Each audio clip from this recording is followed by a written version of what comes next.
We back again, it's free game. The saying lasts, but I'm never least. Cause every time I drop that heat, all that talking cease. Facts. Her wishing well, or do you wish me well? He pucker up like jackasses, he like to kiss and tell. Facts. I got that fever, boy, I'm burning up. Hourglass ass niggas, they know they time is up.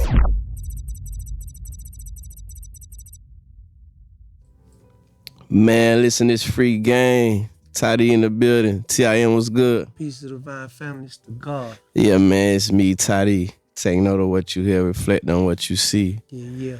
Yeah, man. We been gone for a little minute. Fresh out vacation. Back. Vacation. Our brother TIM 50, man. The big 5-0 in the building and all that. What are you talking about? Just celebrated a milestone, man. 50 years on this thing, man. What y'all mean, man? It's still celebrating. Still going, man. We got to rock out to the wheel fall off, man. You know what I'm saying? So tell us about your the 24th, man. Tell us about your weekend. What went down? How you feel? Man, listen, man. It was crazy, man. So I already knew, you feel me? She already had told me about the cruise, so it was it's supposed to be me and her and the children, right? So I was expecting that, you feel me? So he referring to his wife, y'all. Yeah. Mrs. Lassane. Yeah. So she was already telling me about that, but when we got there, man, like everybody on the ship, you feel me? Like 35 of us on the boat, you feel me? Deep, man. Deep on the boat, man. So, and like she got my siblings on there. Yeah. Some of my siblings anyway. So that was kind of, cause like I been trying to get my brother go on a cruise, but he was scared of that water. So for him to, to come out his shell and come on that, like, bro, I couldn't have missed this. It's like you're 50, if you feel me. Mm-hmm. So for him to come out, man, that I had to fight back the tears, man. I seen my sisters out there.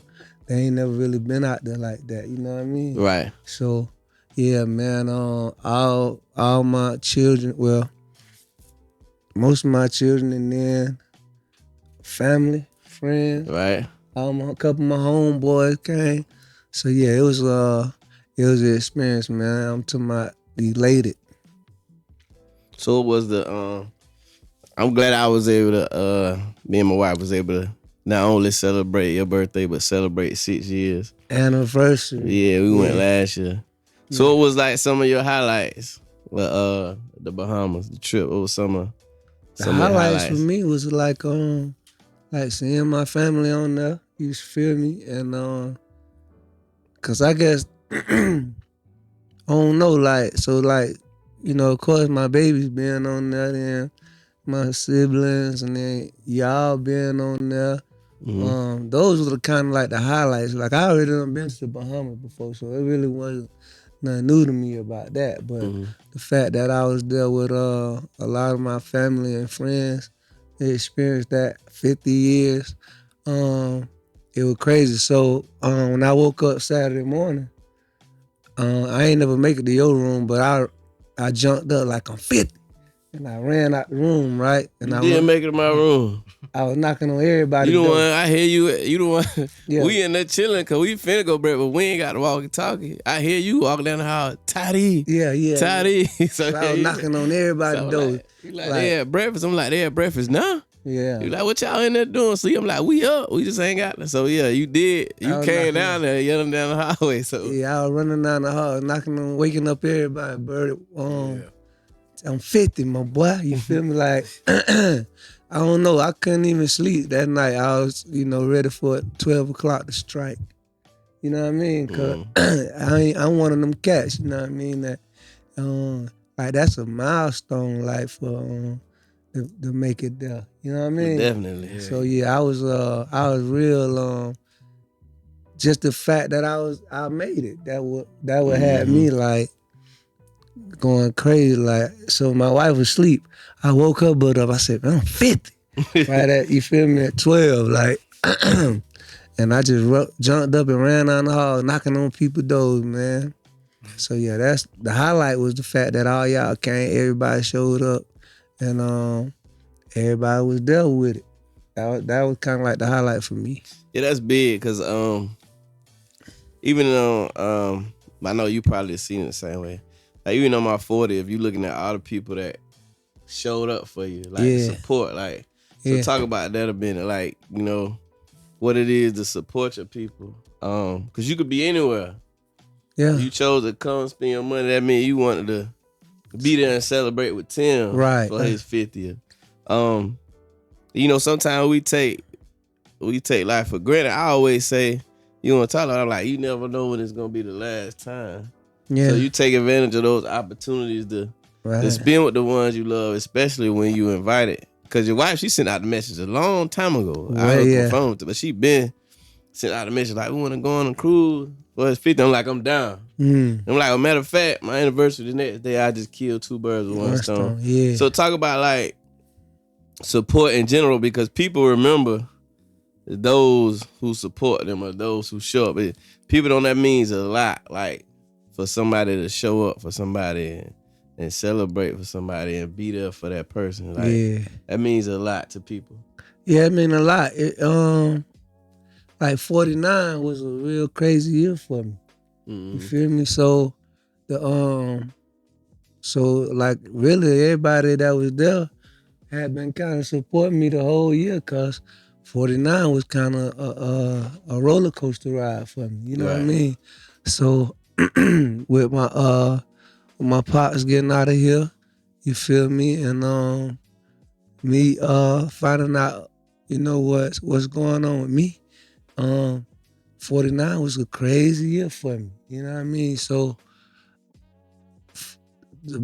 for the most part, all the people who was there, they been riding with me the whole time. You know what I mean? So to see them, you know, come out and still support me in all the stuff that I've been dealing with in the past year.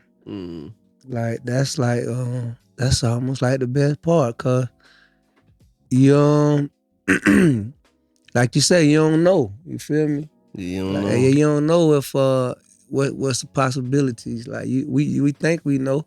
We think we got time.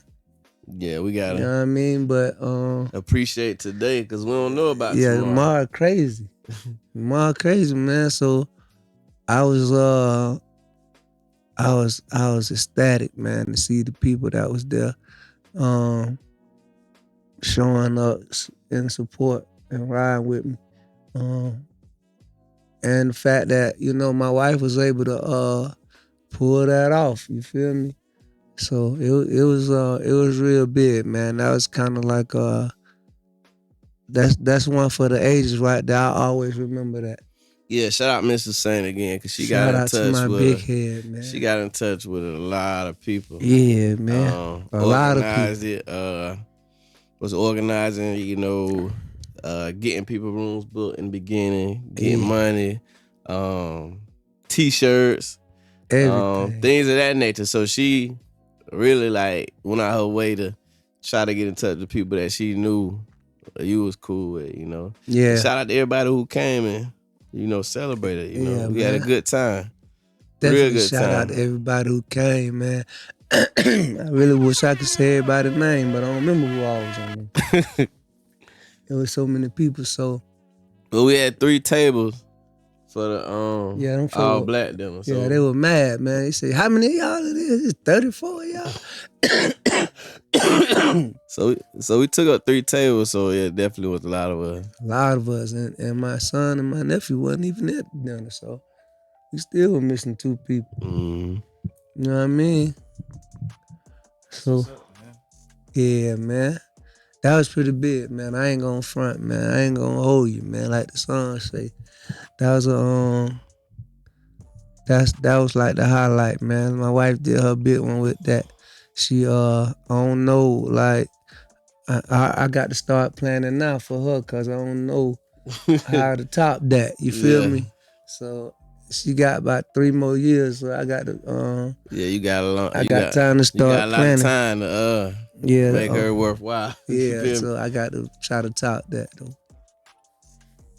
All right, so switching gears while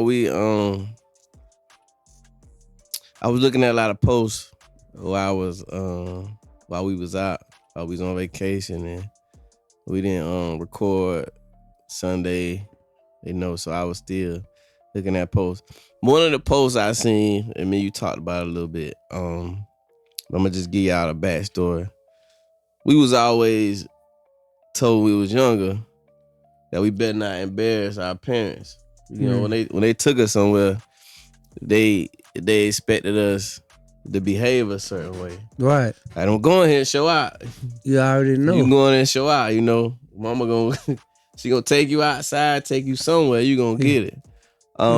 Everything finna change. You do that. So you couldn't embarrass your parents in public. They gave you, a lot of times we got that speech before we walked in the store or a doctor's office. Don't put your hands on nothing don't belong to you. Any public place. Even when we got to people's house, like you had to behave a certain way because your parents had that expectation. But it can also be on the flip side where parents can embarrass their children. Like you still can do stuff and you could do something and your child go do something. So the post was a young lady went to school and she got into a fight because there was a video. It was a video of her mom twerking. Booting over in the camera, whatever, dancing in the video. It was a video of her mama twerking in the video. And one of the students was showing everybody in the school and like, hey, this her mama. So I guess the young lady got upset and started fighting the person that was showing a video to everybody in the school. So in this situation, the child was embarrassed by the parent. So I wanted to bring that to light. So we as parents, this ain't back in the days. Like if there's a camera, we gotta watch what we doing on social media if we care. Yeah. See, that's the thing. Like people gotta understand. Like you have to be cognizant of the fact that this social media world is like a forever footprint. You feel me? I was telling somebody one time, I was saying that you have to be careful what you put on these social media platforms because it's like it don't never go away. And so when your children or your grandchildren come up and they see their mama, grandma or somebody, doing different tricks for the camera, camera tricks or whatever you want to call it, that's gonna be like a forever stain on the brain. Yeah, people screenshot and screen record. Yeah, it's gonna last forever. So you don't never get to live that moment down, cause like we got live footage of you and this your grandma and so or mama or whatever, and like you say, like now the parents, background or history is embarrassing the children. Yeah, so this ain't the old days. Cause it wasn't no cameras out like that. Now it's cameras on everything you do, whether you recording it or somebody else recording that you don't even know they recording. So you got to be mindful when you got these children, and then these kids picking up stuff. So if you're a mom and you doing it and they see you doing it, you're a direct influence. So you got to, we always talking about setting the example or leading by example. So if you're the example, you can't tell your child not to do it if you doing that in front of them. Right. You know what I'm saying? And if you are dancing, don't get me wrong, if you decide to dance and you do what you do, you ain't got to do it on camera. Yeah, but if you're doing it in a public place, it ain't your camera. You feel me? It might be somebody else that might be you feel me, snatched out their camera. So you have to be fully aware now of everything you do because it can be a direct reflection Shout out to my boy Cuban Key with that new album called Reflections. It can be a direct reflection on how you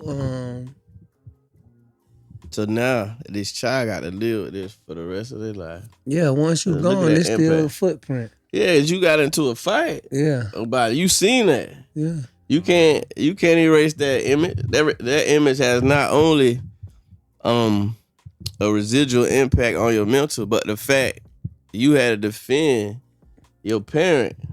Yeah, well, she probably wasn't defending her parent, but she was probably defending her sanity.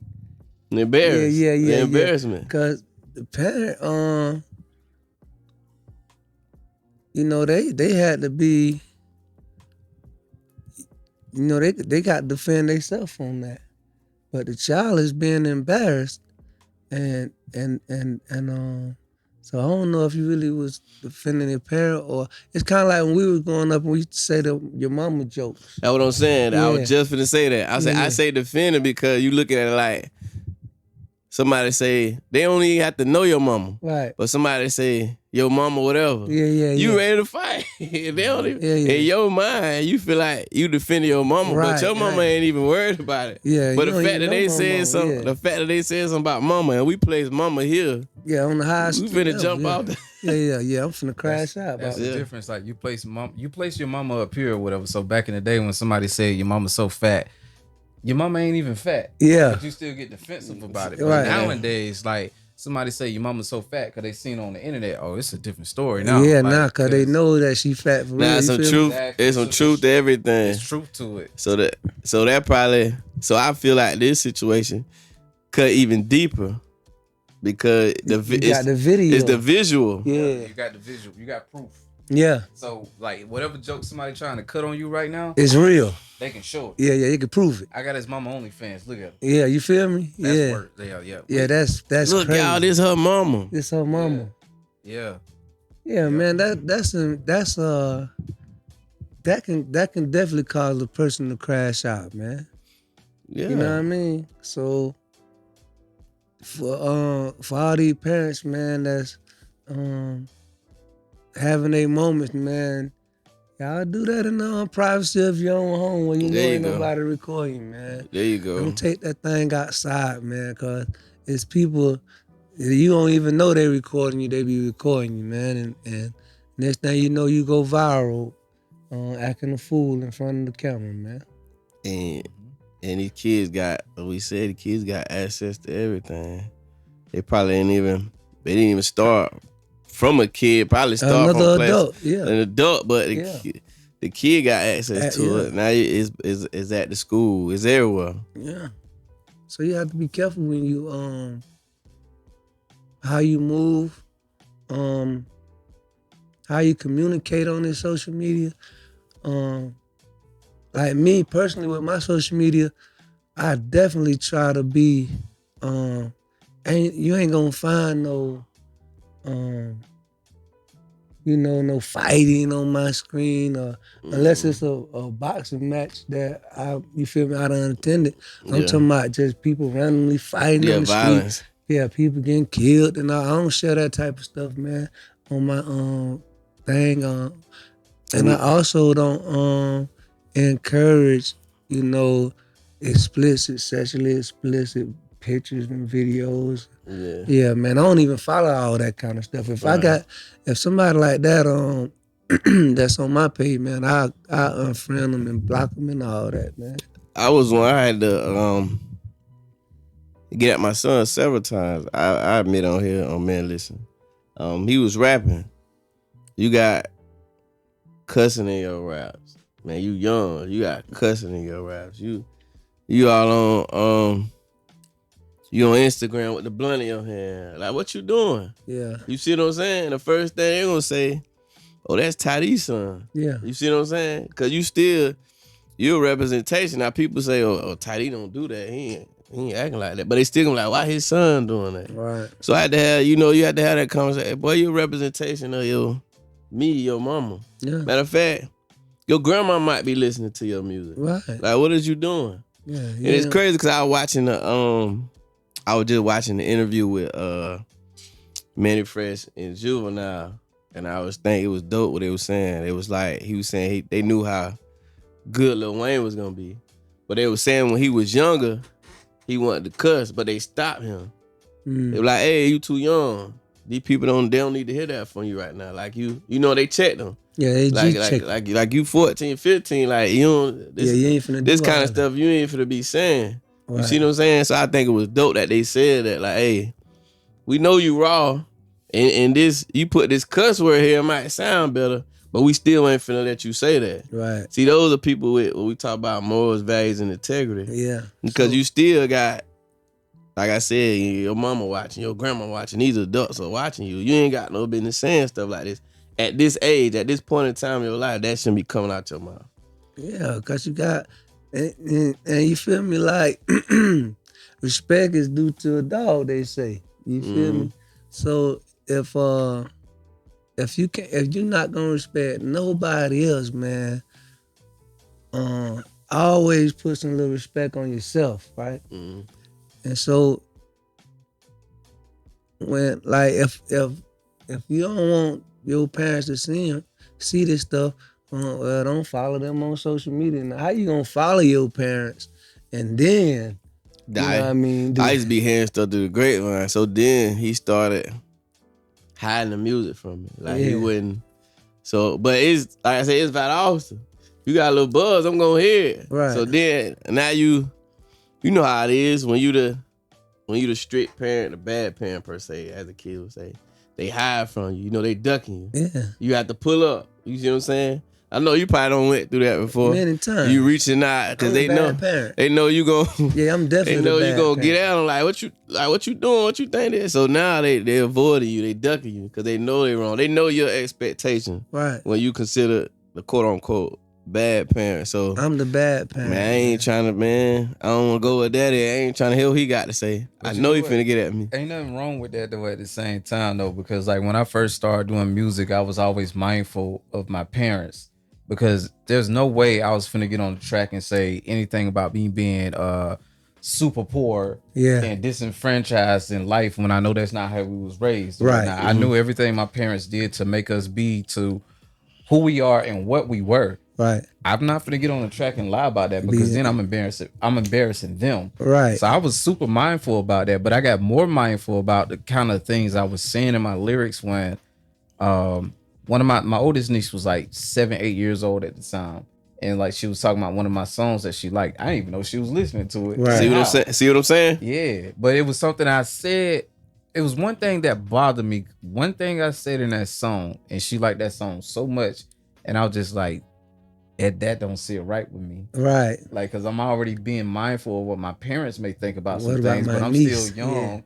And I'm doing my thing and talking about my experiences and this and that. But when it comes to my niece now, like, now that don't sit right with me now. Yeah. Now I feel like I gotta change the message or say it differently. And if you know, you know, and if you don't, you don't. You find out when you get to a certain age. Yeah. So, yeah. So you got to be mindful about the things that you put out there because it does live forever. Once you put it on the internet, that's forever. Somebody can Google you, and it's gonna pop up. It's gonna pop up. See, you have see, that's the thing. Like when you start dealing with the internet. And I don't know if that was the whole agenda behind it. You know, when they was going back and forth about the blocking the TikTok and all that. You feel me? That the people was and they were saying the algorithms and all this different stuff is what you see. And you know, I being mindful. Us being mindful still ain't gonna, you feel me, block and see what they gonna be able to see regardless. It's just not you saying it. So the fact that you're not the one that's saying it, you feel me, is will make them walk on eggshells when they come around you. But when you saying it, that made them feel like they comfortable enough to say it. Like when I was coming up, ain't no way on earth I play cursing music in the car with my parents and that. You gotta be crazy. My mom in the car. You think I'm gonna play some Plies? Man, Plies don't get no play in the car. My mom in there. You putting that slow music on. Yeah, I'm listening to Keith Sweat, Gerald Levert, Yeah, all that there, cuz no way, man. But when she ain't in the car, I'm Trick Daddy out. Yeah. Tupac, you feel me? Yeah, because you know how to duck yourself around the elder. Yeah. But when my mom in the car, I ain't even when my daddy was here, I had a I used to be, practice what you preach and all that, all in the car. Like, yeah, I ain't listening to no cursing music and I was, 45 when I met my daddy, you know what I mean? So I still wasn't gonna disrespect him. But now, man, the level of respect done changed. People done, I always say, man, everybody got voices now.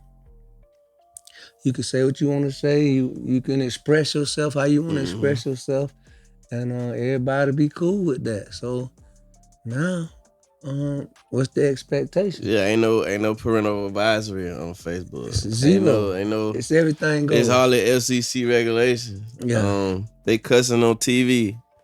Yeah, they usually cuss on the radio. They cussing now. on the radio, like so they know who's boss. So they selling. They really selling the foolishness. They selling film and degeneracy. They selling it. They putting it in front of our children, and we seeing the results of it when you see people recording your mama and showing it to everybody at school. You looking inside a riot. Like you looking to cause something to happen. If that's what you brought the camera, the video to do, you feel me? You looking to do that. Like it's a like we said, it's mama jokes, now it's extreme. Yeah, it's past that. Look at your mama. Yeah. She HOE. I'm showing you your mama. Now it's like they took it a step further for us. We just joking. You got your mama he's like Bird say. They got OnlyFans pages. Mm-hmm. They in there, they might be doing their thug thizzle. Mm-hmm. You feel me? On video. Man, what's even worse, because we like what y'all talking about, me, my cousin, my friend was just talking about this like a few days ago. Right. But the fact that moms have OnlyFans. Yeah. And they have a child who's old enough, like late middle school, early high school, maybe 12th grade, college or whatever, right? These dudes run across your mama, and if she that bad, they gonna shoot their shot. Yeah. Yeah, especially if they don't sing. It could get, it can get real crazy. It could get real nasty, and I understand the crash out about it all. But mom's gotta understand, she gotta listen, like, your son getting to an age or whatnot, like, man, he shouldn't be exposed to have to be able to see that or hear that about you. You know? Like, that's it don't sit right. Like, so Tim's talking about inciting a riot. It's like you went to school sometimes, you got picked at your house or where you lived at or whatever. But it's that on steroids now. Yeah. If I'm coming with the camera and I'm showing it's that on 10. It's times 10. So it's worse than how we came up. We was they picked at our clothes, probably picked at, where you lived at, your living conditions, whatever. Now I'm bringing like he said, I'm bringing the footage to school. Now I'm showing you. I'm finna show you her mama HOE. Watch this. Yeah. Come on, man. So now with young men and young women having to experience all these, like, and you can go back to, like, even with videos, like even with the KJ thing, like they had real live videos of his movements and activities. You feel me? So the videos now, it be so explicit and so raw that you have to chop it and screw it. You know what I mean? So everything is a footprint.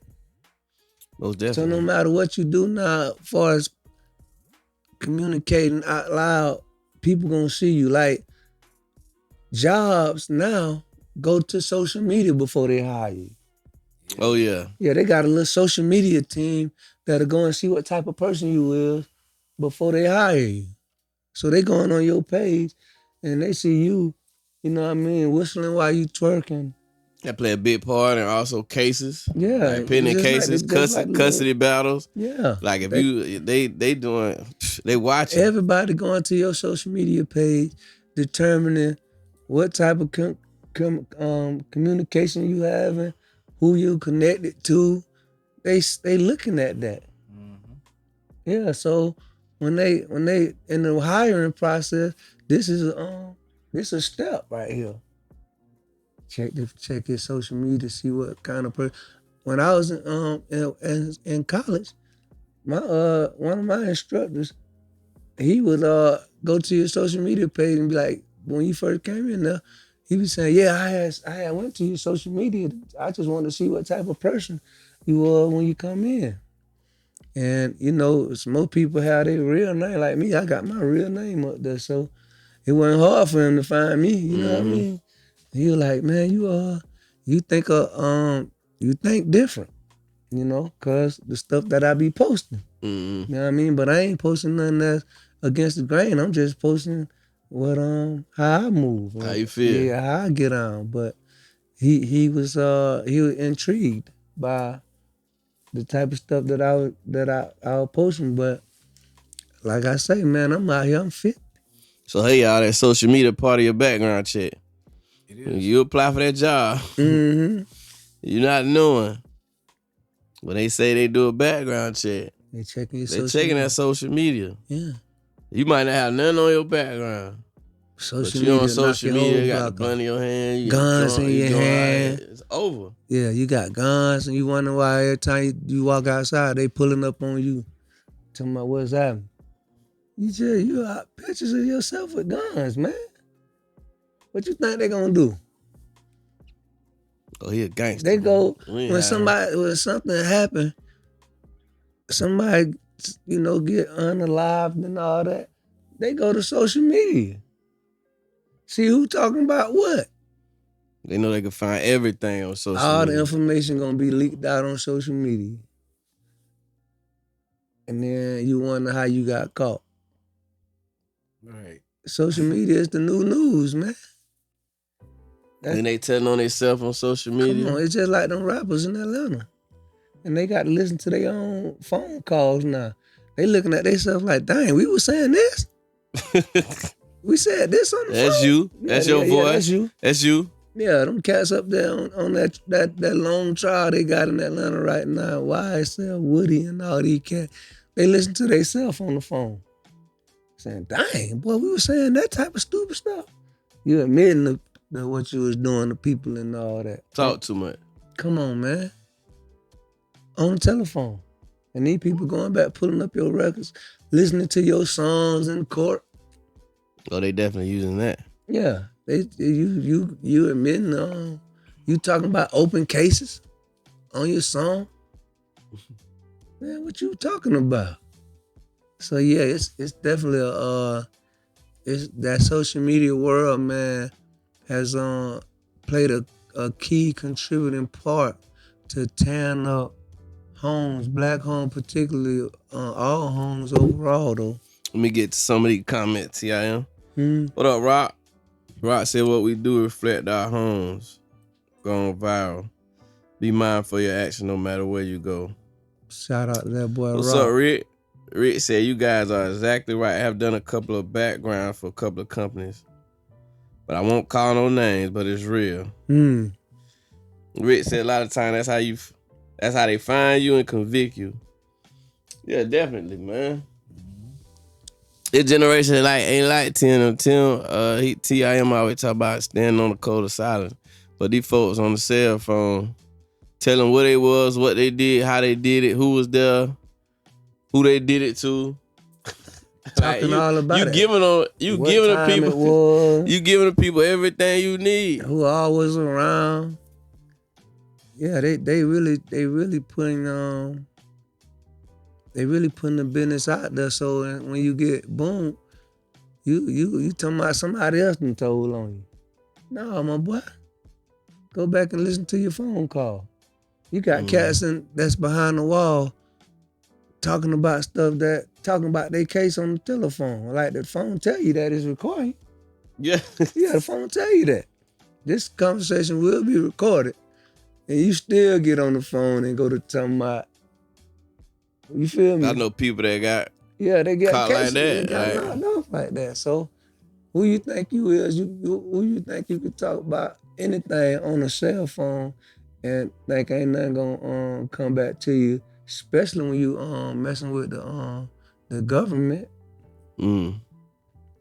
You feel me? They waiting on you to say something. And they gonna double back on you. When they come back, they coming to get you. You done told on yourself enough on the phone, so we don't need no help. We got all the information. Yeah, we got all the information we phone need. Conversation. Yeah, you dead in the shiver, man. So let's talk about this last topic that we seen. I tagged you in it yesterday. Oh yeah. Shout out Dap for getting the conversation going. The fact that you care enough to say something. So she seen some boys, middle school age. She said her eyes, middle school age. From what she saw, just out walking during school hours. A group of them. And she was like, summarizing. The VPD need to do better. Then people commenting saying police shouldn't stop them. And, you know, I commented and said my spiel. And then you voiced your opinion on how you felt about it. To me, it's on everybody.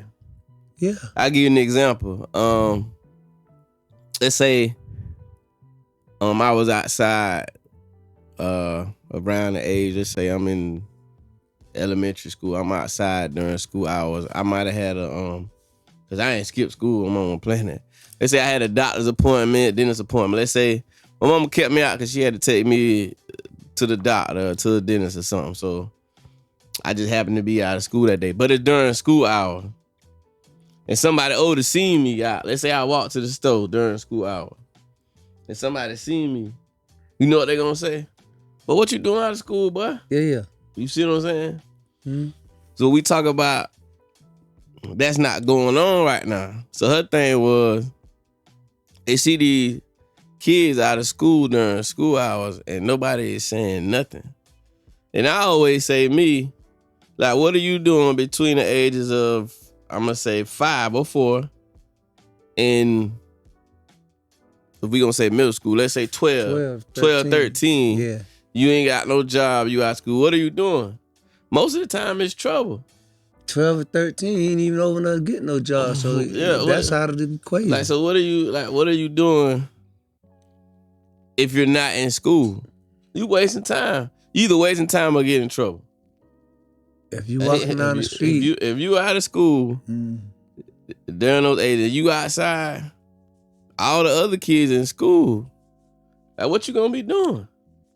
So her expectation was for the police to have said something to the boys, right? So my thing is, like I said, I was kind of torn because we have to now be careful with how you communicate with the people who's supposed to protect and serve, because they looking for a reason. They our enemy. Yeah. Well, they posing as. Yeah. Yeah, they posing as our enemy. And then on the other side, yeah, why didn't that concern you? You feel me? If it's that many children, I can see if it was one, you might been, but they say it was a group of them, about 5 or 6 of them, walking down the street. They raised a red flag off real. Yeah, so I would, if I was on law enforcement, I would just be curious. And see what they say and like see what happened if I try to stop them. Like, hey, what's up? Yeah, it's all about I think it's their approach. Yeah, just to see. You got to approach. Hey, how y'all doing? Yeah, what's going on? Where y'all headed? Yeah.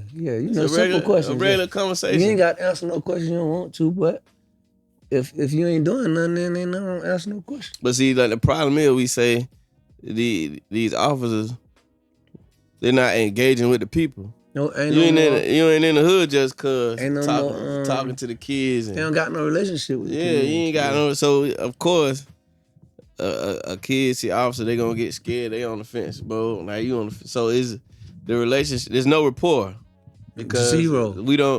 We don't see y'all. Like y'all supposed to protect and serve. When we call y'all take as long as y'all want to take. So yeah. So the interaction off the rip. It's already friction. It's already friction right there. Yeah. Because there ain't no rapport between the community ain't no community. Yeah. Ain't no rapport between the neighborhoods, the people in the system, and law enforcement. Yeah. You see what I'm saying? Yeah. But it still should raise a red flag because, like I said, we keep turning our head and not saying nothing. These kids gonna get worse and worse. And I saw some people saying, "Oh man, you got to be careful with these jitterbugs. They got sticks, they got switches, and all that." Yeah, but they got voices too. You feel me?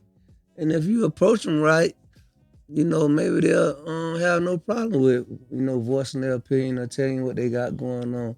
It's all about how you approach a person. You feel me? These jits ain't my thing is I ain't scared of no children. You know what I mean? Everybody got switches. Everybody got guns. You know what I mean? Rick said people have to realize that at the age of 16, the laws say you can't make them go to school. That's why there's so many you see in the streets at school time. Now we talking about middle school children, Rick. Like not 16-year-old high school, whatever. Yeah, we know that. We talking about like the younger ones. So, like I was saying, if you have situations where you make the situation approachable, the fact that it was a lot of dudes on there saying, "Man, you better stay from around these jits, man. He just, you feel me?" So that's the thing. If you're gonna be scared, then stay out the way. All y'all scared cats need to get out the way. See, you feel me? Y'all scared until it come knocking on y'all door. Now y'all want some help. Now y'all want somebody. Everybody moving out the way. Yeah. It just let them let them run wild. Yeah. Let them run but early. And why they shooting at 12, 10? They shooting up everything. They got guns earlier. They on the streets early. Nobody ain't making them do what they supposed to. So everybody keep moving out the way. And these are the results of moving out the way. So that's why I say I agree with you that it's a collaborative effort that is not taking place. Like when we was on Seven Smokes and we were talking about we just got to get it's some of these men. Everybody can't be scared, man. So if you get a group of men who ain't scared to communicate, because you ain't got to be bullying them, you ain't got to roughhouse them, you can approach them without no fear. Man, we said it 1,000 times. We in the I'm gonna say this. We in I'ma mind my business era. This is the until it comes to your house. I'ma mind my business era and generation. Everybody minding their own business until it knock on your door. Like you say, until something happen to one of your kids, or something happen to somebody in your family. Now you want everybody don't mind their business. Now you want somebody to say something, or you want somebody to tell something and all that. But you weren't worrying about it when it wasn't at your house. But as soon as it came to your door, now you want everybody to spill their guts and tell who did this and who did that. If anything, we got to get in front of that. And if your child, if a parent get upset because the police say something to their child, because their child not in school when they middle school age, then that's your fault.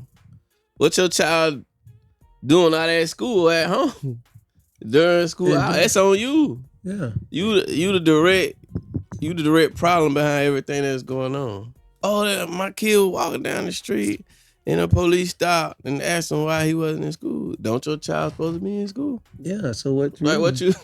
What you mean? Like you the problem. So and then you got those parents that's saying, you ain't got no business talking to my children and don't say nothing to my children and they can do what they want to do. It's a free country and what? Yeah, it's rules. It's the land that got laws. So you have to follow the rules. So obviously it had to be a progressive thing for them to make it to the point where they're at middle school and ain't going to school. They ain't just start doing that. Yeah. They started earlier than that. This is the infection busting out the skin. Mm-hmm. Yeah, this the bump that's busted. and the bus is all out. Now he ain't even going to school no more. You know what I think of? These kids watching these people houses, breaking in on while these people at work. Going to work, they been no case to join. They don't peep. They don't already peep like which house they gonna hit. They hitting these, they busting these lit, they breaking these people houses. They got these guns. They stealing these guns. They stealing whatever they gonna steal. They hitting these licks while these people at work. This stuff going on during school hours and work hours. But the bad thing about it now is just the camera age. So you ain't getting far. Definitely. It's the camera age. Everybody got cameras on their houses now. Doorbell cameras, light cameras, all kind of cameras around your house. Inside your house and out. So you ain't getting far. Nah, because everybody got cameras. In the project got cameras. You feel me? Another point I would like to add too, because like being in social work, like right now I got at least about 13, 14 kids on my caseload that I gotta go see like about every 2 weeks or whatnot, right? Drug related stuff. Age range from 10 years old to 17 years old. Drug related. Drug related. Yeah. That makes no sense to me. Yeah. The youngest I've ever had to work with, 8 years old. Drug related. See what I'm saying? Crazy. So there's a couple now on my caseload that they aren't in school. So when we talking about like why they might be walking the streets or whatnot, like they might be one of those types and the things that's going on in their home and they're expelled from school or, they can't get into a school right now. But it also doesn't mean they should be roaming the streets at the same time. But what's going on at home, like it's a deeper situation, But if they walking as a group or whatnot, that's definitely totally a different thing. So let me ask you a question. That's a red flag. Let me ask you a question, Bert. What was the reason behind them getting expelled from school? Drug related and just behavior problems. So isn't it, my question would be, I thought until you're a certain age, you can't get expelled. I thought so too, but they treating these children like, man, it's way different. It's just like that situation, not to cut your wisdom, but it's just like that situation we had at the East Side Day, and when the girl was fighting with the police, and then they had to let her go and say that she was too young, and that's a Department of Juvenile Justice situation. I say, but she was literally fighting the police though. Yeah, it is. Yeah, like you put your hands on, like they were fighting, like for real. Yeah, it's less that they can do with juveniles or whatnot. They send them to RYDC. It seems like they don't have a whole lot of options for them. Yeah. So they're gonna continuously keep doing the same thing. I do feel like more harsher consequences have to be applied. But it's also a family aspect at the same time. It's like at it home. can't just be put on the system. That's right. We'll blame everything on the system. Yeah. And then when the system spank our children, now we saying the system dead wrong. Yeah.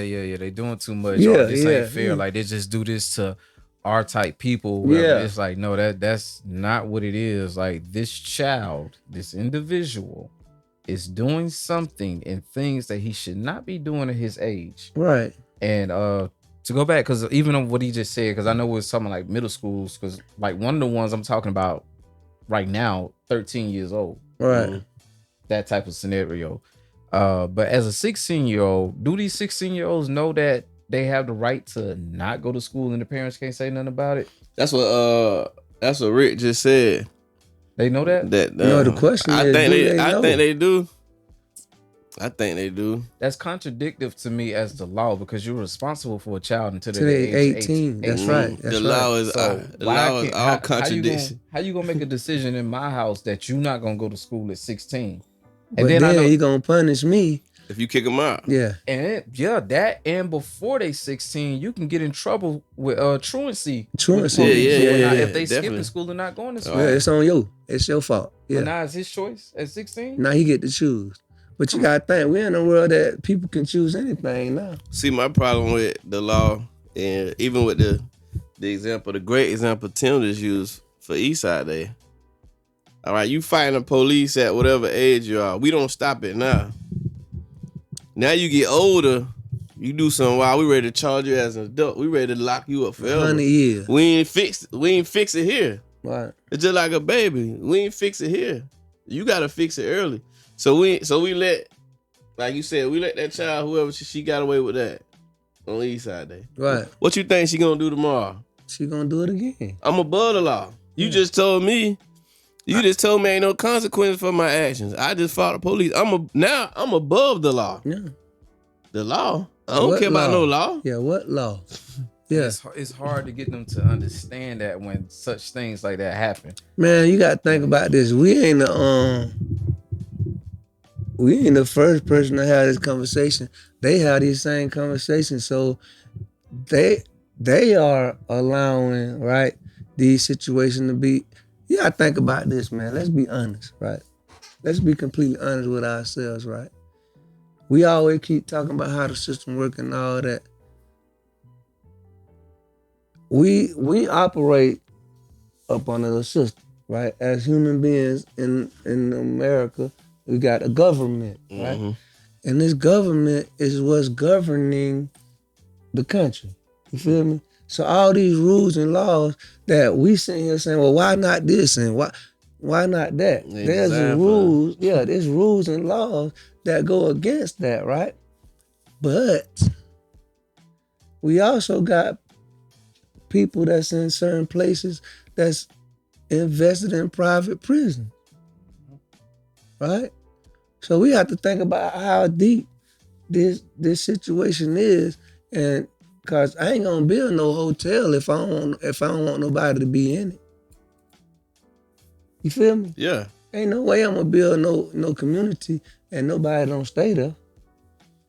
I got to fill this house up. So by design. It's definitely got to have some type of designation. Mm. So if somebody had to be done, put two and two together, ain't no way possible, man. And Sister Soldier said what she said in 1990, and yeah, they blackballed her ever since. I ain't gonna say it on here, but she said what she said, and they took her off the screen, like she can't do nothing no more. When they think zero censor gone. You can't find her but on the underground. But she said what she said about guns, violence, and all that. But go across the street and do all what you're doing over here. See what happened to you. Overnight. Instantaneously, it'll change. Definitely. All right? But as long as you stay over here with that, hey, do it. Go for it. Just go across the street with that. Yeah. Just think about that for a minute. We keep saying it's a system, of course. But I talked to a young man at my gym. He was a Caucasian young man. He go to the gym.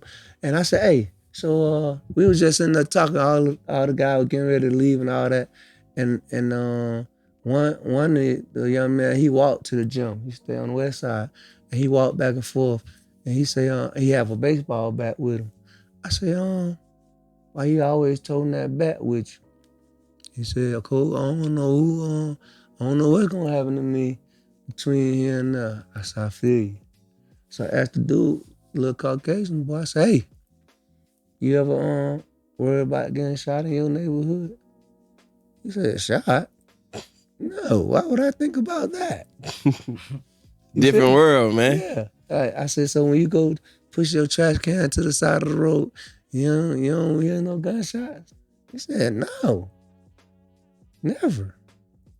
Right? Foreign to him. He talking crazy in here. He listening to everybody else's stories. He cringing. Because all this their reality.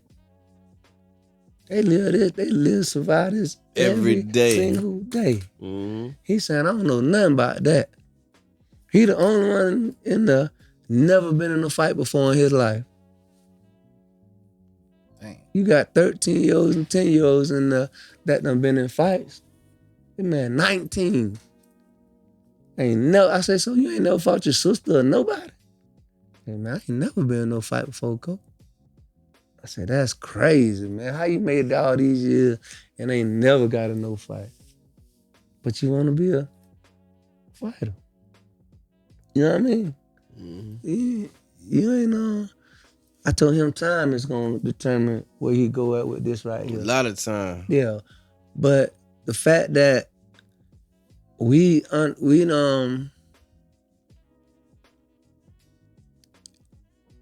understand, or we do understand, that it's a whole governing body that's sitting up looking at this situation be what it is, and at any time they can just stop it. So he feel the funny thing is you telling that story. He feels protected. Lately. He know ain't nothing happen to him. Guess how we feel? We feel exposed. Unprotected. We feel we exposed. Yeah, it open too. I gotta have my back. Man, open. It's free game. When I'm out here walking, I'm exposed to you free game. What could possibly happen. Mm-hmm. But in my neighborhood, I ain't worried about that. I'm protected. You good. They gonna push that button, they coming. Over with. Whole city on lock. Yeah. So think about the fact that it's a whole situation going on of people just sitting back and watching the drama. That's what we doing. Yeah. And when you go to the hood, you see the people they walking all night, up and down the street, somebody always moving around. Yeah, go to Stone Creek and see if that's what's going on out there. Man, them folks on their golf carts living their best life. Yeah. They run their laps, they walking their miles without a worry in the world. Yeah, so imagine trying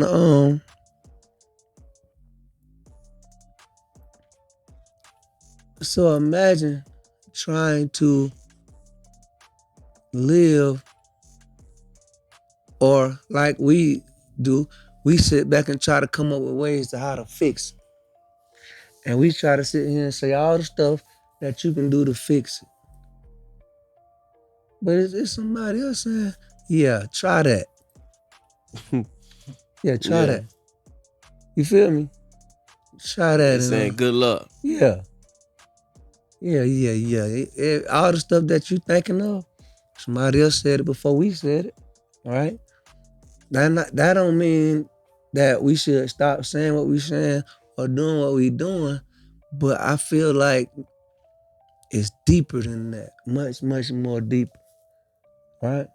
Because if it wasn't no crime, why would you need a police department? Mm-hmm. You feel me? If it wasn't no drugs, why would you need drug agents? You need all this. That's how they get paid. Yeah. So we creating jobs for each other. That's what's going on. Mm-hmm. Yeah, you put this here to create a job for this situation. So you wouldn't need people in social work if everybody was going to school and doing what they need to do. Mm-hmm. What would you need a social worker for? Right? So it's always the opposite. It's always a black and a white.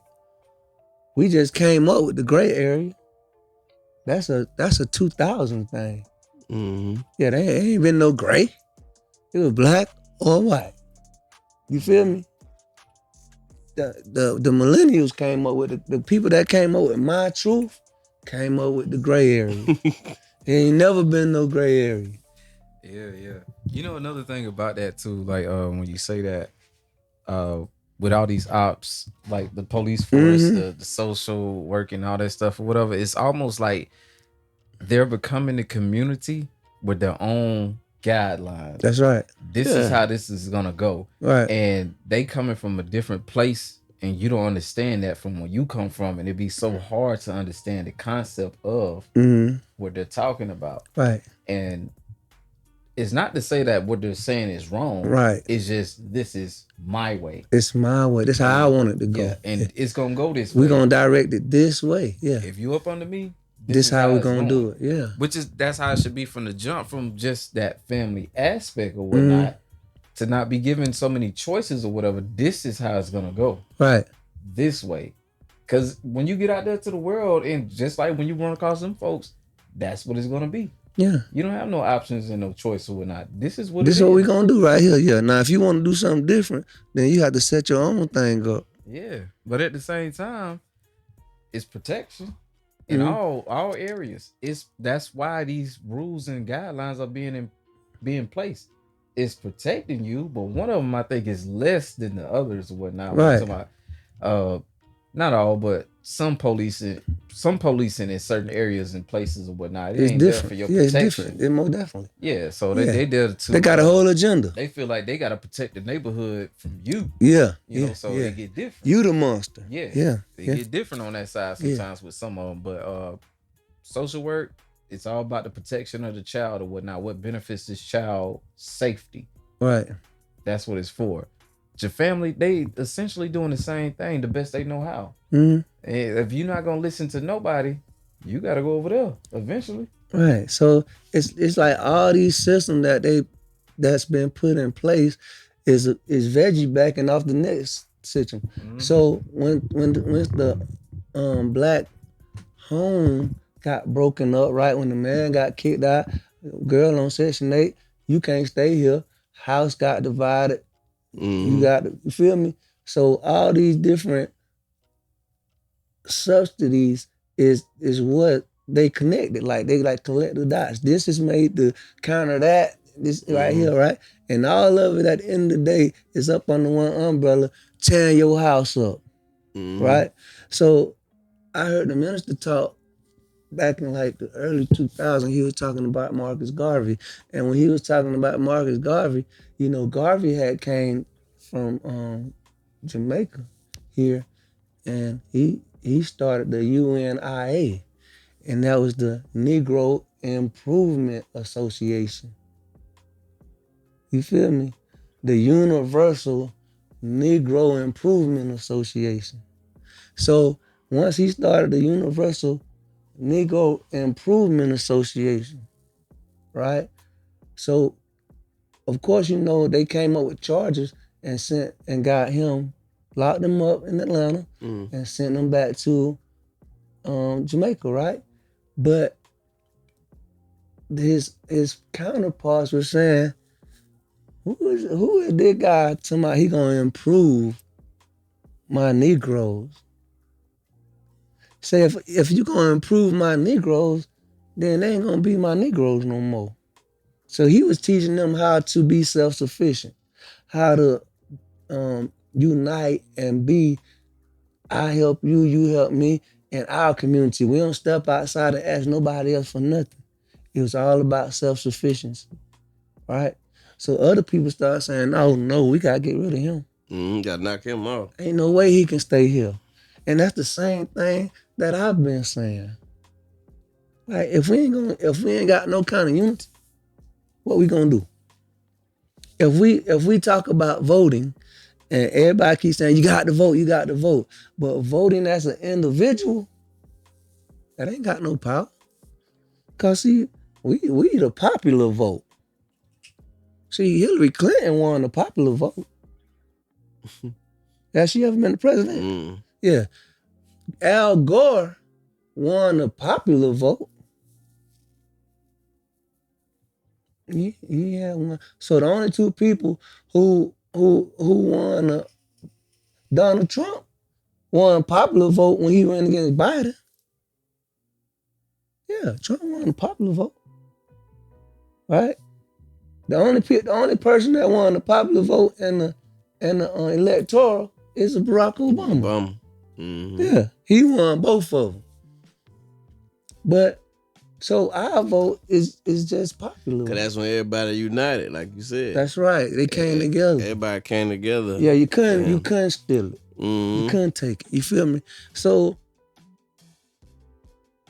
if we voting, just like I heard these comedians, they talking about you can't come asking nobody for nothing.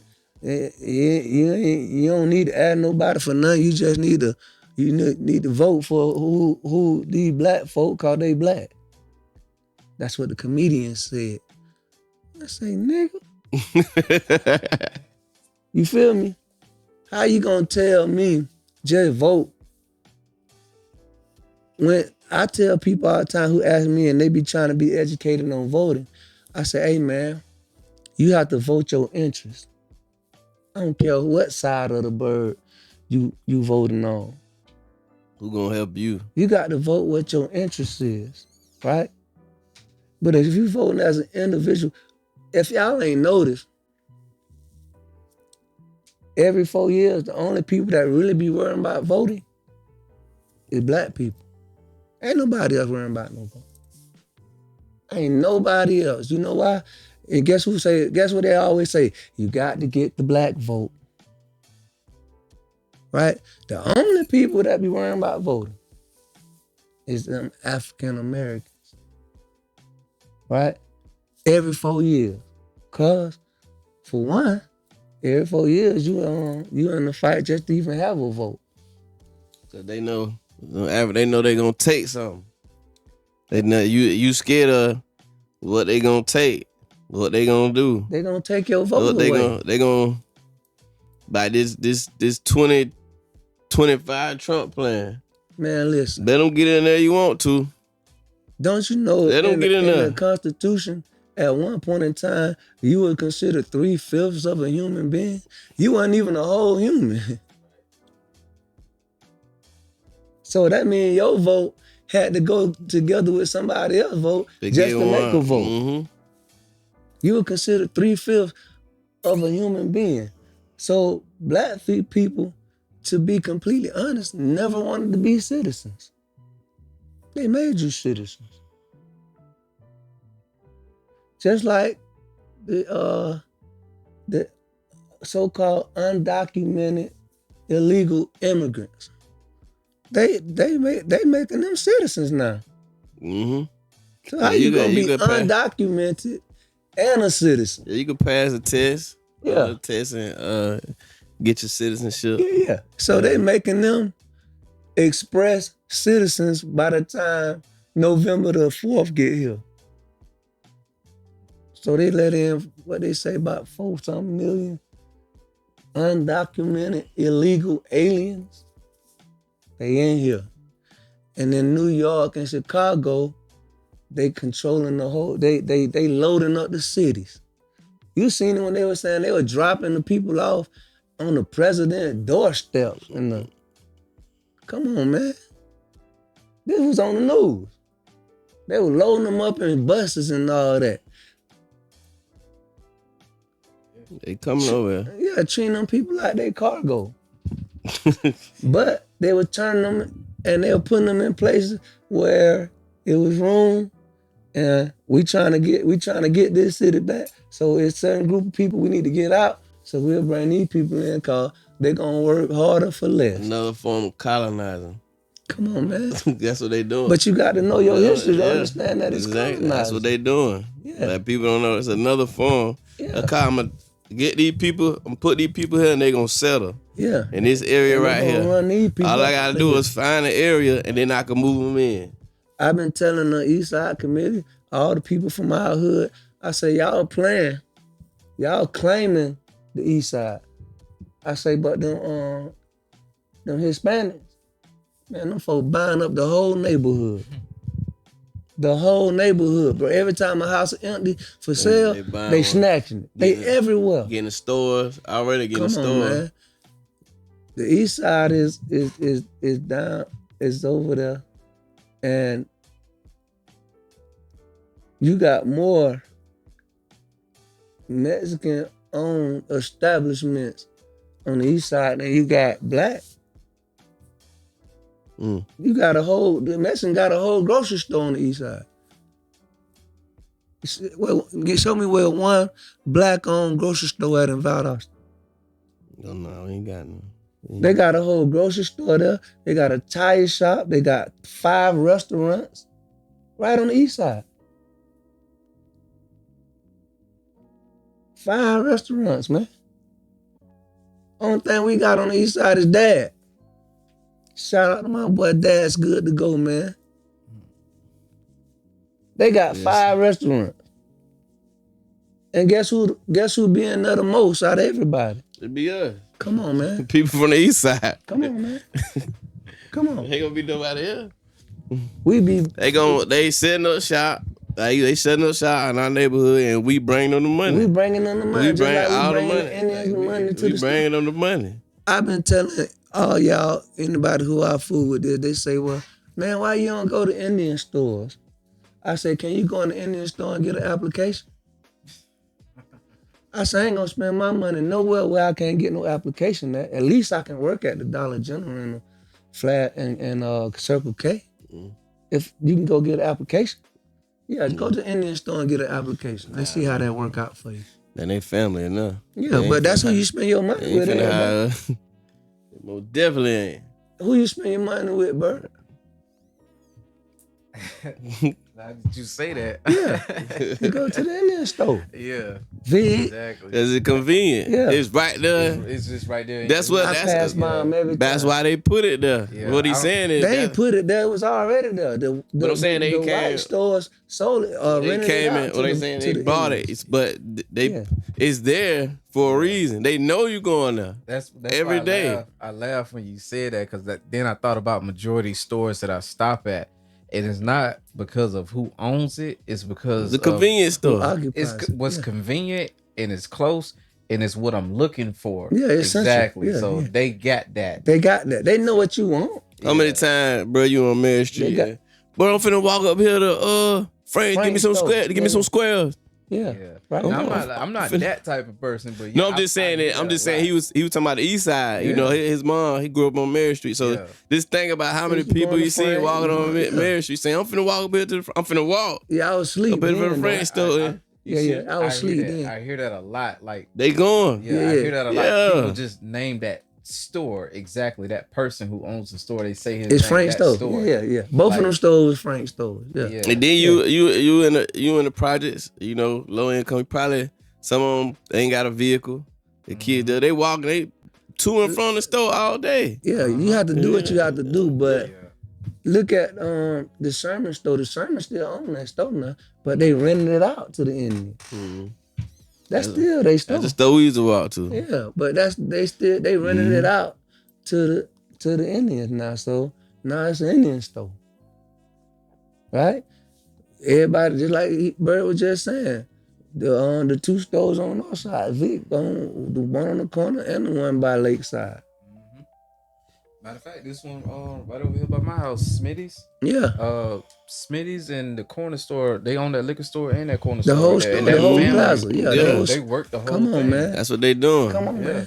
Go try to get an application. And they just it's a store on Bemis, right across the street from Licks. There's a store owned by Indians. Right across the street. They put a store there. Yeah, and that used to be the sewing machine place. They put a store there right across the street. Check this even more, because I used to do Uber and Lyft for a little bit before the shutdown and stuff like that happened, right? Just for extra money. You know where they live at? I know something. What you gonna say though? Cherry Creek Road, like out there on kind of like Bemis area, or whatnot. It's a gate. You just see a gate. If you go back behind that gate, big house. The mansions back there. Yeah. A lot. That's where Frank used to stay. A lot of them live back there. Yeah. With their families and stuff like that. Like and they families who work with them too. They all stay in the same place. Out the way. In the neighborhood. Nice. It's another place. You know, it's a place between Valdosta and Moultrie called Berlin. You ever seen it? Yep. These folk got like 100 acres where they got a grocery store, a church, or whatever they call their place of worship. And they whole community back there. Yep. And the reason why I know, because I know a dude that Indian had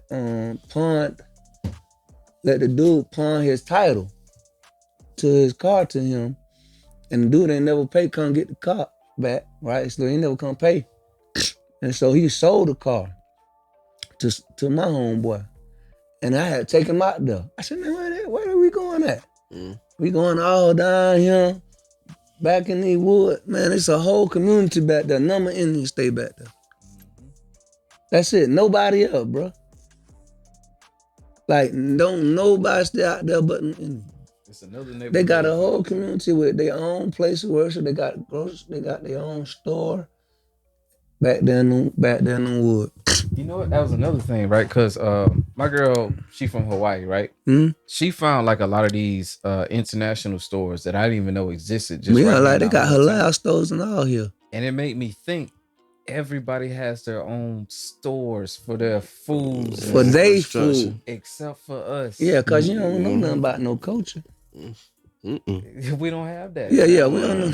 They do. Yeah, they know about their culture. Yeah, so like, they know what they want. There's a Pacific South aisle in Publix. Yeah, international. Yeah, it's an international aisle. Yeah, all that. Come on, man.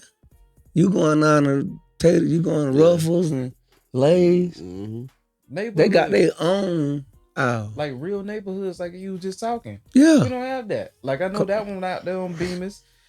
Out here on Hey Howard, when you pass that Burger King, I don't even know that was Hey Howard because it's like North Foster Road, but you keep going down. Keep on going across, like about a mile or two past that Burger King or whatnot. There's another place, same way. It's a gate. Woods. Yeah, all the way back there, yeah. Mm-hmm. And you got to hit the call box or whatnot. Yeah. You go back there in that area, same thing, but it's white folks. Yeah. And it's just like, we don't have this. Like no communities, man. no culture. We claim like what you were saying earlier, the east side. But look who buying up the east side. Like y'all claiming it now. You claim it. Yeah. But y'all ain't got nothing over here. You don't own it. West side. Half of the people that claiming it don't own nothing over there. And we ain't got nothing. Yeah. Like how you gonna claim, son? You stand on the corner of Troop and Mary talking about this my street. Your name ain't Troop or Mary. You just pay rent. Yeah, but you're a renter. Yeah, don't pay that rent next month. And see what happened on your street. Yeah. Yeah. Or let them people pull up on you and say, hey, get off this corner on your street. You gotta get off the corner. Come on, man. And so, who we talking to when we say that though?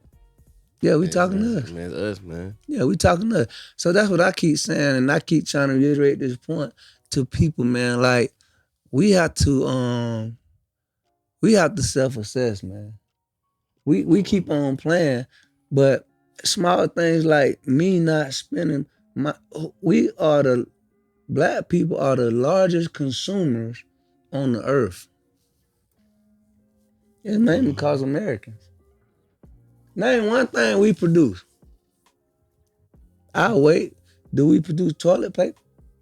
Cardboard? Pecan tree? One thing, anything. They name it. What we produce?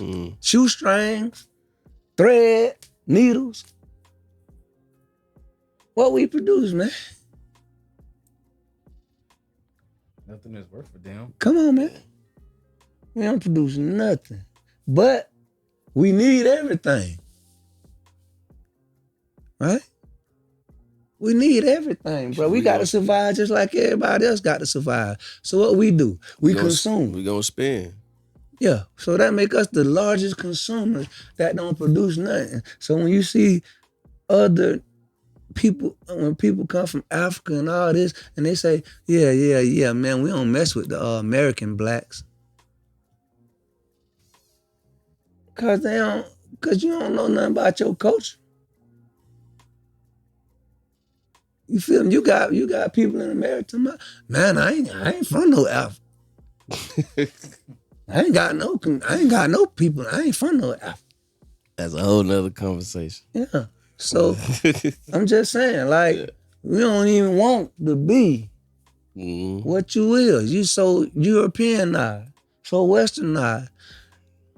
If just like anything else, man, if you detach your dollar from we are Black people are the number 9 most richest people on this planet.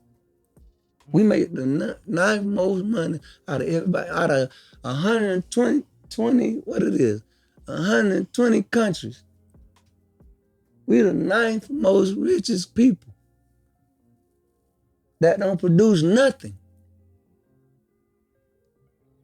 They say we spend over $1 billion a year on weaves, hair weaves. Oh yeah, that's true. But don't try to separate yourself, cause they say we spend over $2 billion a year on Jordans. They say it costs $27 to make one pair of Jordans, and you pay $250 for them. How many times that is? A month. I mean, how much money that is? Time 27. That's like 300%.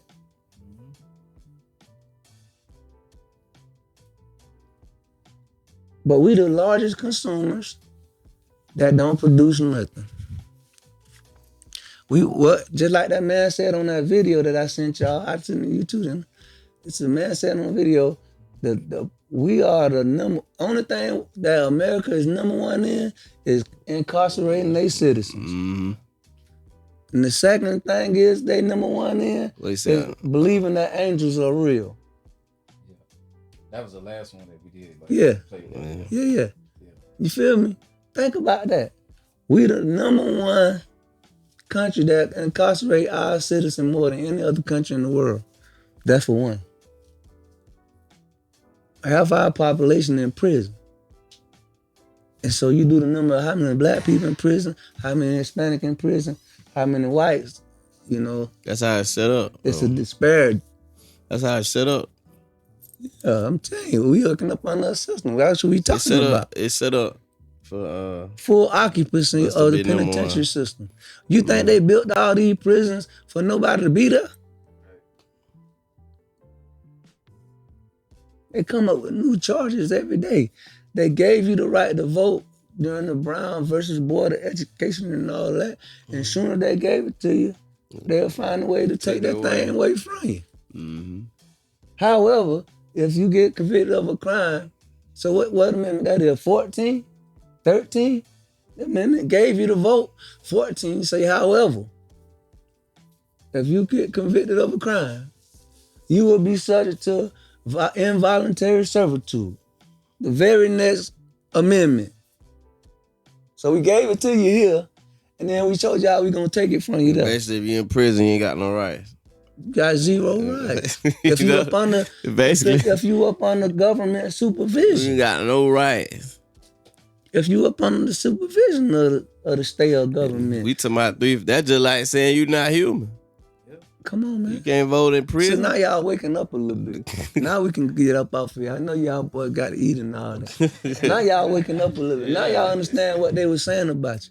It ain't me. Look, do the knowledge to it and then come holler. Yeah, like 3/5 of a human being. I always said that, like, people in prison, they got views too. Like, they people. They can't be. You can't even.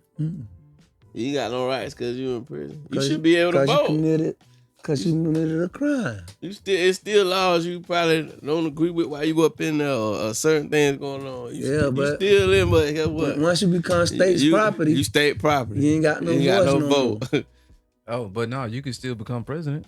You can still be the president with 32 felonies. Ain't that crazy? Yeah. You can't get a real job. But you can be the president. You can be and don't go to jail. You can rule. And don't go to jail. And convicted. Don't go to jail. You can run. Yeah, the fact that you can run. The fact that you can run with those charges. You can run. And you might can win. And you can win. You got the right amount of money behind you to support your campaign. Yeah, and you can win. And you can win. Yeah, and we'll put somebody up here that you know we ain't got, but it's gonna look good. Yeah. They're gonna get the popular vote now.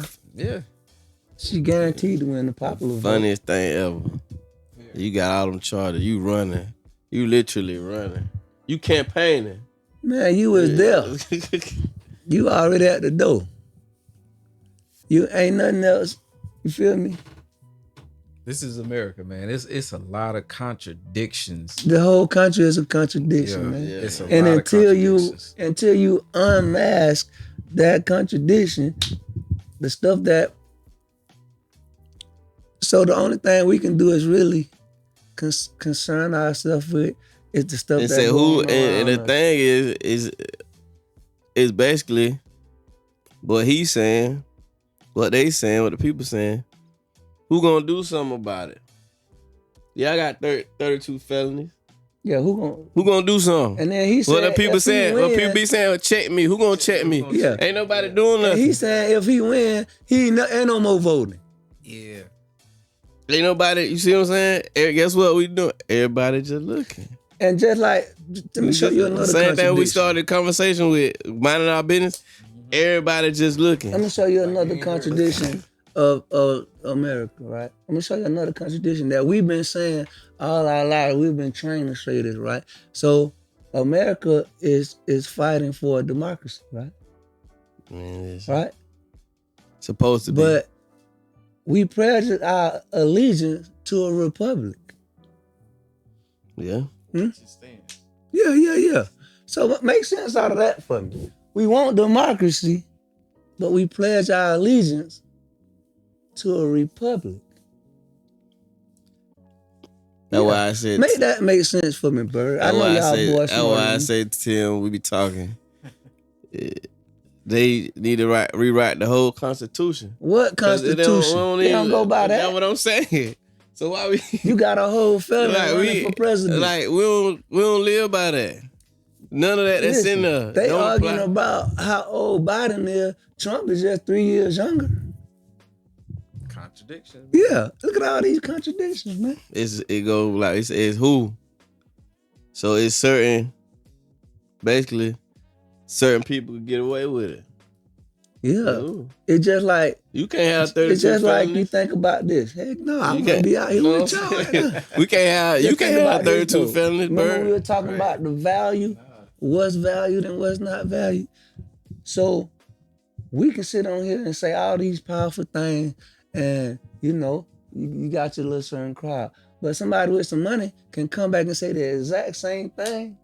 Oh man, they gonna. You heard what he said? Yeah. It's golden. Yeah. You feel me? So I done heard people say the exact same thing we done said, but because they millionaires. Millionaire got a little cachet, got a little backing behind them. They said the exact same thing that we said. And they got they viral. They everybody sharing and liking that. So when you got a bunch of comedians telling you, you don't need to ask nobody for nothing. You just need to get out and vote. What I'm voting for then? Mm-hmm. Right. Yeah, if I can't ask for nothing. That's why I say, and I've been telling Toddy, and I tell you that voting as an individual ain't nothing. But if you come to as a unified body, as a group of people, then you got power because they say, I need them 500 votes right there. I can't afford. That's 500. You got people in Valdosta winning council seats with less than 500 votes. They winning whole seats with less than 500. You feel me? Like 3 and 2 and 300. For real. Yeah. Big Nick, I think Big Nick race had the most votes going on the whole time out of all the people. Ain't nobody else had no 1,000, 12, 18, 2,000 like Big Nick. He had probably the most votes. Them folks know. I'm winning by default. Them folks ain't gonna vote. The closest thing, the dude he was running there had about 400. Come on, man. You ain't even in the race, man. But out of all the people that we got in the city, that's all that showed up to vote. Exactly. You feel me? 2,000. Exactly. That's the most. Exactly. Out of all the people. It should have been more. We had it's 60,000 people in the city of Valdosta. Only 16% of the people voted. We need to get to 20%. 16%. Come on, man. We out here playing, man. And we always want something. That's how we gonna end up in the back and always be playing from behind. Guarantee every other ethnicity, every other group of people look out for each other except us. Mm-hmm. That's facts. We the only one. If black people stuck together, Jackie and Kendrick would know what happened to their son by now. Exactly. Yeah. Them folks will know what done happened to their son. But guess what? They by themselves. You feel me? Hey man, I gotta keep my job. I ain't saying nothing. I ain't going against no boy. I gotta keep my job. Hey man, I'm sorry for what happened and all that, but you sorry for what happened. Yeah. I remember saying that like when it first happened or whatnot, when Reverend Sharpton came out. All them boy came for the camera. And I remember I told a couple folks or whatnot. I said, man, don't go down playing with them folks or whatever. Cause I said, if you're not gonna be in for the long haul, why you going there right now? Yeah, don't show your face up there playing, man. Like be with them right now, today. Stand on that corner with them the same way you want to be on them cameras or whatever. Today. Right now, today. To the bus stop. Till it's till it's done. Till the wheels fall off and it's over and done with. And they get what they need to get their justice or whatnot. By until now that happens. If you don't do that, why you going down there playing with folks just to be on camera, man? Don't do that. These folks serious. Like that's a real thing, man, to them. And you ain't seen nobody else since then. These folks have to deal with this every day. Every day I sent my son home. I sent my son to school on January 10th, 2013. He ain't been home yet. Right. Your son came home. Everybody else came home. You don't feel how I feel. Yeah, my son, the only one, ain't came home from school yet. And I ain't got no answer about it. Yeah. Yet. Your son full grown now. Playing, did his life, doing whatever he want to do all out in the world, taking pictures, smiling. You know what I mean? Mm-hmm. My son ain't came home yet. And I don't have an answer why. You got no closure, man. But black people though, it's that crab in the barrel mentality. I ain't finna trouble the waters now. I gotta keep my job. You ain't gonna be able to take care of me and my children. So yeah, but when it happen in your house, you gonna want somebody to do something then though. Mm-hmm. You gonna want somebody to help you. Yep. When they knock on your door. Cause one thing about it, when somebody done got away, just like we said earlier, somebody done got away with it one time. Huh? Mm-hmm. Come on, man. That's somebody else feel like. Yeah. They showing all these That's it, presidents you right got now. Black folks saying, man, that boy rolled himself up in the man. Black folks, professional people. Like, come on, my nigga. So y'all just gonna call us stupid. Playing on intelligence. Yeah. That's what they doing. Like, we just got to be the stupid people. Like, this man done neatly rolled himself up in the mat. That's what they telling you. This man climbed. Bruises all on your face. He climbed in the mat to get his shoe. We that stupid. That's what we believe. Like, you can't just push the mat open, unroll it, and get your shoes out. Like, all of us know what the mat look like. Right. I'm going to climb in it, though, and get my shoes out. I'm a daredevil. Imagine trying to climb in one of those mats that, when it's rolled up, the hole probably about this big. How you gonna get? Why your shoes in there? That's first of all. And then when you show the picture, the shoes by your feet. So that means you done pass your shoes. Man, that don't make no sense, man. And how you get out? Even if I did that to get down there, like some kind of hedgehog or something like that, man. You know, a groundhog going through that to get that. Man, listen. Yeah. Why I pass my shoes? I'm past the shoes now. And how I get back up? Ain't no getting back up. With my shoes. Yeah. That don't even make sense. Come on, man. So, if black people, though, saying, professional, so-called black people saying, yeah, man. It wasn't no foul play. Yeah, it wasn't no foul play. And these are people vote into situations. Man, get out my face, man. You must be crazy, man. That folks sent their children to school and he ain't came home yet, 12 years later.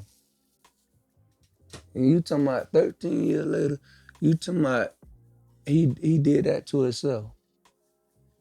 Man, you gonna never make me believe that in the next 50 years I got on this planet, man.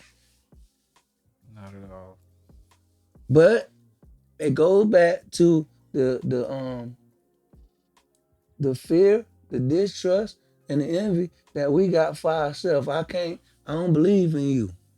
How far is you gonna go when the heat come on? So you got, like we talked about one time, I say, so you sit in your room with all your homeboys and you can determine which one of these will sell you out for some money. Just get all your homeboys together and you sit them in the room and somebody tell them, I'm gonna give you $1 billion if you sell Toddy out. You think he ain't gonna sell you out? Man, that's... I'm gonna give you $250,000. Sell that boy T.I.M. out. Man, these boys will sell their soul for $1. So how could you have trust in the person that you know gonna sell his soul? See, T.I.M. ain't for sale. So the only people I want is people that's not for sale around me. Yeah. Is you scared? Cause see, they'll get serious. Mm-hmm. Yeah, this get for real. And that's exactly what you just said. That was my mindset about it from the jump. Yeah. Like, yeah, you got if you gonna say you in, you gotta stay in. Yeah. So you saw them folks sitting up there on the corner by themselves. That was a endorsement. The people he talking about that they shot him something to say. Yeah. Mm-hmm. I need you to say this for this. Yeah. We gonna feed you this so you can say this. Now we know we ain't stupid. Mm-hmm. But I got an endorsement from Blase Blah. Yeah. You know what I'm saying? I got a street named after me. Yeah. Yeah. When it's something happened to me, I'm gonna get an avenue named after me. If we can get this person to endorse us, we can get some of the heat off. Yeah. So you got people that's saying, no, I'm gonna go ahead and fall back off of this one, man. Yeah, I don't see how it was no foul play in that. I'ma just that's just that though. What about the dude at the county jail? They said fell off the bed and killed himself. Come on, man. You see how many cases that are going on? Oh yeah, This ain't the first rodeo. But you got these cats like Al Sharpton and all these cats popping up, taking pictures in front of the camera, talking, and then they gone. You don't see them no more. Into the next situation somewhere else in the country. It'll pop off. Like your man, they're always on every scene when somebody, the lawyer, Crump, he pop up on every scene. He be ready. On every tackle. It's like he waiting on it. Ray Lewis and them out here, man. That man getting on every tackle. Every tackle. Everywhere. He all over the place, man. He like the Baltimore Ravens defense, man. He on every scene, man. But he a celebrity now, just for doing that. The boy in Dane Brunswick, man, just out here running. You feel me? Mm-hmm. Y'all decided y'all gonna record the man while y'all kill him. Ain't nobody got, huh? They bold, man. Yeah. Look at your man killed Trayvon. Now, you gotta think about this. You will kill somebody for less than that, the young folks in the hood. You feel me? You're for less than that. But this man around like ain't nothing going on. Care nothing about none of y'all. Y'all ain't gonna mess with me. But we was on the boat, and the dude approached my homeboy. Somebody, he was looking at that girl. I said, man, you on a cruise. Everybody looking at your girl. If you ain't want nobody to look at your girl, you shouldn't have brought her on no cruise. Say you on a boat. Yeah, you everybody on the boat. Looking at her. Yeah, everybody looking at your girl. What you talking about? She ain't exempt. Come on, man. You looking at mine? So you been on this ship the whole time. You ain't looked at now another woman. I'ma close my eyes when I walk by her. Yeah. You want us to close? We the stupidest people on earth. But you out here approaching cats. I'm ready to talk about it. Yeah. Let me get it. Yeah, you out here approaching cats. Talking about you looking at my girl. Bro, this the boat. What you talking about? You on a boat. You know what happened when she go to the gas station in your town? Yeah. Somebody is pumping that gas for her. Man, listen. You on the boat. You know how they be dressed on the boat. Come on, man. What you think? You think somebody, like I said, when you walk by, you gonna close your eye? You got Now I'm gonna put my head down. You got the audacity to approach a man. Yeah, that on a boat, on vacation. Of Man, course, you she know, gonna be dressed a certain type of way that looks nice Right. and revealing. Yeah. Well, a lot of folks gonna look at. It's the boat. She can go to the store in her worst clothes. Work clothes. Yeah. Just got out the cornfield somewhere. What you say, Tim? You better be lucky somebody looking at her. Somebody Man, looking you at her. could be happy. Somebody looking at her straight off of work. Yeah. Out the field. Out the That's field, the type yeah. of stuff that she do or whatnot. She Still gonna, looking at her. Somebody where looking she at. regardless. So no, Yeah. that ain't nothing to talk about. You gonna approach a man. You know how that could have went bad? Very. Yeah. Hopefully he can It's 30 swim. of us on this boat, man. Hopefully he can swim because he could have pushed you overboard. Yeah, man. Man, it's 30. We We 40 34 deep. 40 on this deep. boat, man. Like, You tripping. Ain't nothing to trip about right there. Man, man, I'm listen. approached my homeboy, man. To my, hey, man, why you keep looking at my girl? Hey, what? Man, you on the boat. what, my boy look like a free pick or something? Yeah, we on the boat, bruh. That's another conversation to have. Yeah. Yeah. That's Man, listen, man. man, listen. We gonna get up out of here, man. We been on here almost 2 hours. We almost did a 7 Smoke show. Yeah. You know, we Put that on your yeah. mental, man. Bruh, 50 and all that. 50, man. I'm 50. telling you, man. 50 gonna be great. Crazy. Man, listen, it's free game. Yeah, 50 in this thing, man. Man, listen, we back again. It's free game. The saying lasts, but I'm never least. Cause every time I drop that heat, all that talking cease. Facts. Her wishing well, or do you wish me well? He pucker up like jackasses, he like to kiss and tell. Facts. I got that fever, boy, I'm burning up. Hourglass ass niggas, they know they time is up.